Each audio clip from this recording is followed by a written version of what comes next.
전 세계적인 이상기후, 미국을 비롯해 전 세계적으로 물이 부족해 많은 이들이 고통받고 있습니다. 애초부터 사막 지역인 중동은 이 물 때문에 전 국민이 들고 일어날 정도로 심각한 상황이라고 합니다. 그런데 놀랍게도 이 문제를 해결할 수 있는 국가가 한국이라고 하는데요. 이를 한 중동 부자들이 수천억을 들고 앞다퉈 한국을 찾아와 제발 살려달라고 빌면서 엄청난 돈을 한국에 뿌렸다고 합니다. 대체 어떻게 된 일일까요? 뉴스팩토리에서 중동 부자들이 한국에 매달리는 이유에 대해 알려드리겠습니다.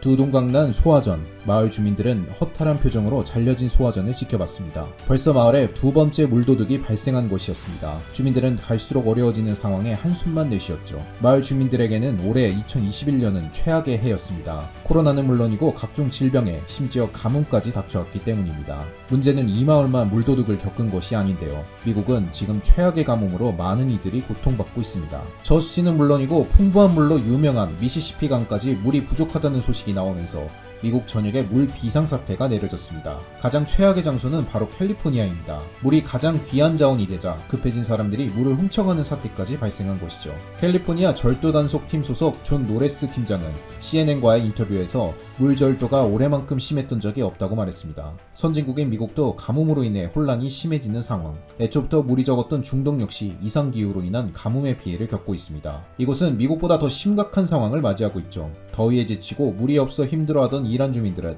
거리에 나와 물을 달라는 시위를 벌였습니다. 이란 국영통신은 남서부 후제스탄주의 마을에서 벌어지는 시위를 보도했는데요. 현재 이란은 50년 만에 최악의 가뭄에 시달리고 있습니다. 올해 평균 강우량은 전년보다 52% 감소한 수치를 기록해 최악의 상황을 맞이하고 있죠. 하산 루하니 이란 대통령도 전례가 없다고 말할 정도였습니다. 50도가 넘는 더위가 계속되고 물까지 부족해지자 주민들이 물 관리를 제대로 못한 정부에 대해 제대로 뿔이 났습니다. 심지어 후제스탄 지역에는 큰 댐이 있었음에도 불구하고 주민들이 물 부족에 시달리는 것이 결정적인 계기였습니다. 전 세계가 말 그대로 물과의 전쟁을 치르고 있습니다. 미래의 생존과 번영을 위해 물이 없어서는 안 될 존재로 급부상한 것이죠. 특히 먹을 수 있는 물을 확보하는 것이 국가 경쟁력의 중요 요소가 되었습니다.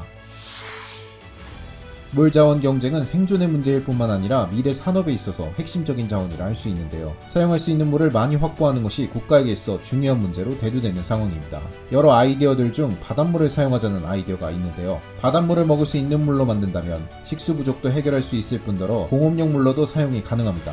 이 기술을 해수담수화 기술이라고 부릅니다. 놀랍게도 해수담수화 기술의 1등은 한국이라고 합니다. 물이 넘치는 국가에서 아이러니하게도 물 부족 국가가 가장 필요한 기술을 가지고 있습니다. 심지어 세계 시장 점유율 40%를 한국 기업이 장악하고 있다고 합니다. 가장 선두에 있는 기업이 바로 두산중공업입니다. 물의 중요성을 미리 알아본 두산중공업은 해수담수화 기술이 미래를 결정지을 것으로 생각해 일찍부터 기술 투자를 시작했습니다. 과거에는 증발법을 활용해 담수를 만들었는데요. 해수에 열을 가해 용질인 소금을 남기고 물은 증기로 바꿔 이를 냉각시키는 기술입니다. 대량의 물을 순수한 물로 바꿔놓을 수 있어 많은 나라에서 이용한 담수화 기술입니다. 하지만 이 기술은 대량의 에너지를 사용해야 한다는 단점이 있어 채산성이라는 측면에서 한계가 있었는데요. 이를 개량한 기술이 다단증발법입니다. 다단증발법은 낭비되는 열 에너지를 최소한으로 유지해 에너지 소비를 효율적으로 줄이는 기법입니다. 두산중공업은 다단증발법 기술을 개발하고 이에 더 나아가 역삼투하법과 다중효용 증발법 등의 기술을 개발해 기존 담수화 기술을 혁신적으로 개선했습니다. 이에 안주하지 않고 세계 최대 담수 증발기를 개발해 하루 담수 생산량 9만 1천 톤을 만들 수 있는 기술까지 확보했는데요. 이 증발기만 있다면 하루 만에 30만 명이 풍족하게 물을 쓸 수 있게 되는 것입니다.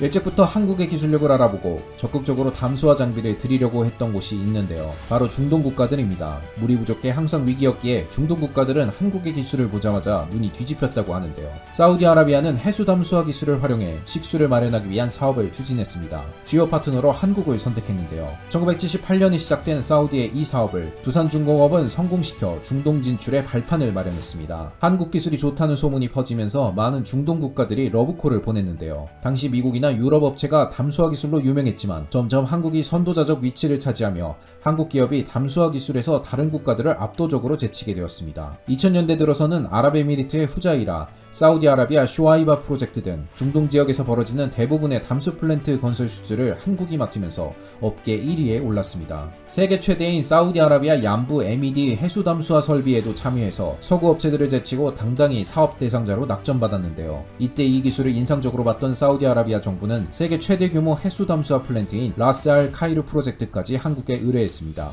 이제는 한국 기업에서 만드는 담수 플랜트가 아니면 쓰질 않을 정도로 중동 국가들은 한국 기업에 대한 의존도가 높은데요. 최근에는 사우디에서 건설 중인 7,800원 규모의 해수 담수화 플랜트 프로젝트까지 맡으며 한국은 중동 국가들과 신뢰관계를 이어가고 있습니다. 역삼 투합 방식으로 제작되며 2023년까지 해수 담수화 플랜트를 건설할 예정인데요. 이번 프로젝트가 무사히 완수된다면 하루에 약 150만 명이 동시에 사용 가능한 45만 톤의 물을 하루 만에 생산할 수 있게 됩니다. 이번 프로젝트에 한국이 꼭 참가하기 바란 사우디아라비아는 왕세자까지 동원하면서 한국 모시기에 여념이 없었는데요. 극진한 국빈 대접까지 해가며 최신 담수화 플랜트 건설을 위한 야망을 드러냈습니다. 두선중공업 외에도 GS건설의 자회사인 GS이니마 역시 한국 담수화 기술을 중동 국가에 수출하면서 한국의 이름을 드높이고 있는데요. 중동 오만에서 2조 3,310억 원 규모의 초대형 해수 담수화 사업의 파트너로 이름을 올렸습니다. 이 사업을 통해 GS이니마는 오만의 수도 무스카트 해변 지역에 30만 제곱미터의 해수 담수화 플랜트를 건설하게 되었는데요. 이 건설이 성공한다면 하루 100만 명에게 물을 공급할 수 있게 됩니다. 이외에도 한국의 여러 기업이 담수화 기술로 중동에서 여러 사업들을 따내고 있는 상황인데요. 중동 여러 국가에 한국 공장이 줄지어 서 있는 것을 볼 수 있을 정도로 국산 해수 담수화 플랜트들은 점점 수가 늘고 있습니다.